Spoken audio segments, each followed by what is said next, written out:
All right, welcome to Combos with Chloe. So today we're going to talk about 5 reasons why we struggle to let go of a relationship, even though he has. Been here, not fun. And I, of course, have experienced this through divorces or relationships. And I know I really struggled for a while to let go of people after a breakup. I mean, even when I broke up with them, which is ridiculous. But, sometimes I just hold on to things, I think, because I love hard. And then, it also, I start wondering, did I make a mistake, etc. And so I think that we all deal with this in some kind of way where we're still holding on. Somebody that you was probably with like 5 years ago or a year ago. And I want to talk about the reasons why we struggle to let go and some things that we do that hinder us from really healing and letting go. So here we go.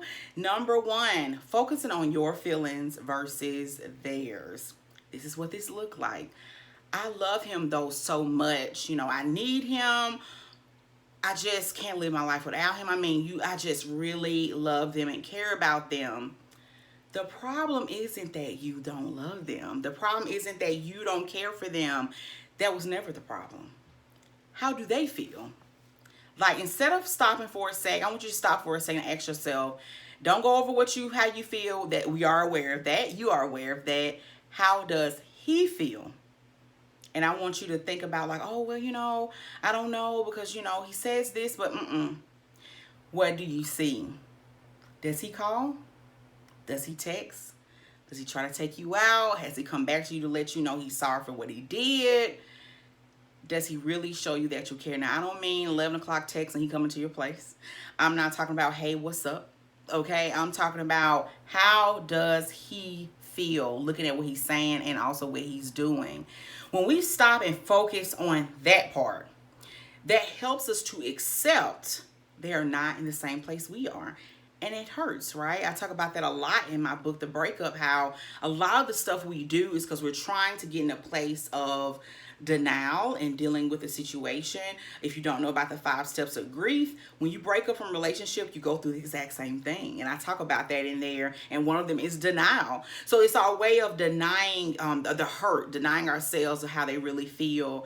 If he doesn't feel the same, which if you're watching this video, okay, he probably doesn't. And I'm not saying that in like a trying to bash you way. I'm saying that from personal experience, because you'll hold on, focus on your feelings instead of his. He doesn't feel the same. You gotta move on. You gotta let go. Number 2, focus on the past or how things used to be or the dreams that you had of how it could be. Sometimes we will always try to remember like, oh, or we don't try to remember. We do remember as far as like what it was before it got bad.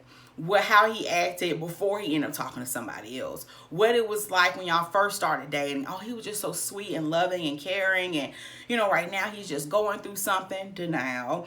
Oh, he'll be back. We talked about all these things that we're gonna do in the future. Future ain't there anymore. Y'all not together. You gotta allow yourself to accept the present. Stop daydreaming. You gotta let go of who you thought you all could be. Be in the present. Just be in the present. This is where you are. It's okay. And it's okay that this is where you are. This means that you're on a better step or closer step towards healing and letting go. Number 3, we try to do it to excuse the coping with the grief or excuses to cope with the grief. So what that look like is, oh, he just did that because, maybe I wasn't doing enough for him, or, he really loves me, but he just going through a hard time, and, or he really loves me, but he just struggling to actually be vulnerable with me. Come on now.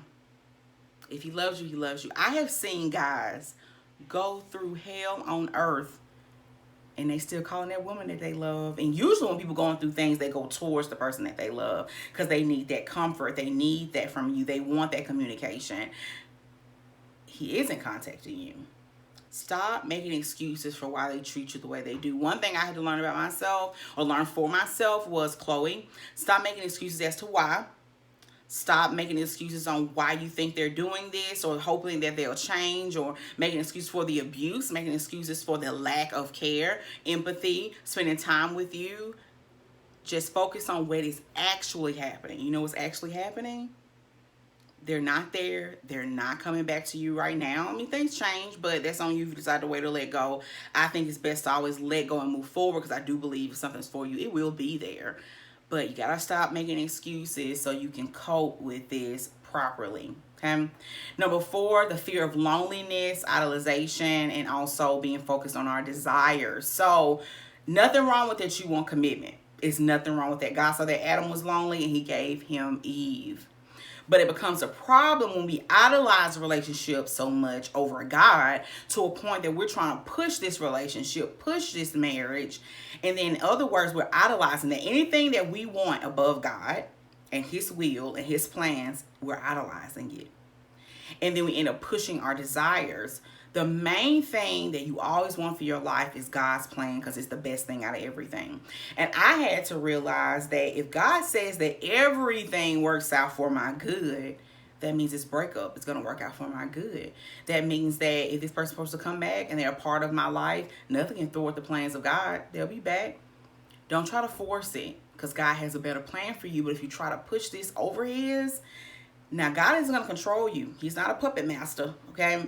He can do a lot of things, and if we allow him to transform our hearts, he will do that. But he's not going to force you to do anything. It's all a choice, okay? And then number 5, you may be blaming yourself. Oh, it was my fault. I should have done A, B, and C. If I just would have loved them more, if I had not asked for the divorce, whatever it may be. Sometimes we can wallow in guilt and grief, and we kind of just stay there. That is not God's will for our life. It's not. Now, he's all about conviction. He's all about asking for forgiveness, but he is not a God of condemnation. God convicts, the enemy condemns. It's a difference, okay?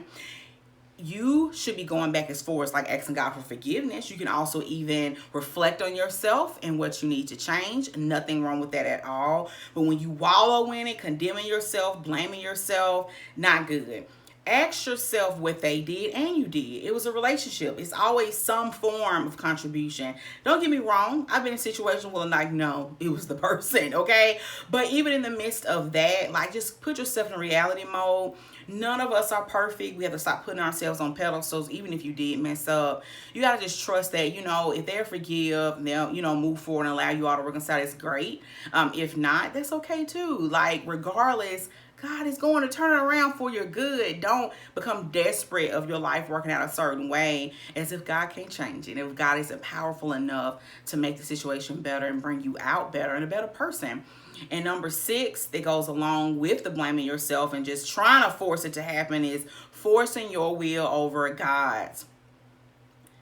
Don't try to make this relationship work in a way of they're showing you they don't care anymore. They're showing they don't want the same thing. They're showing that they moved on, but you still stalking them. You still calling them. You still popping up their house. You still letting them know, like, no, I think it's God's will for us to be together. And, I'm going to wait on you. And God bringing you new people. And you still like, I'm going to wait on you. And, like, God's doing things to show you, like, it's time to move on, And I don't mean just, like, move on to another relationship. I'm talking about, like, move on with your life. Like I said before, he's not going to make you do anything. But when you get to a place of like you're idolizing the relationship, you're idolizing the person, you're trying to force you all to work, if you did your part, you tried to go back and make things right if you broke up with them, or you tried to give them a chance, and that hasn't happened. It's the thing. Just because you forgive somebody for what they did does not mean you have to reconcile with them. Reconciliation comes with change. They just show you that they've changed, not just repented, because being repentant or asking for forgiveness is supposed to come with a change with it. Don't reconcile with them just because you're not ready to let go and because you're becoming desperate about it. Just because, if I forgive me, no, they just show you that they've changed first, okay? You got to let go of this relationship because it's going to halt things in your life. It's going to halt your future and your future relationships. So you need to make sure to focus on their feelings. Let go of the past. Let go of even your feelings, because especially they don't feel the same.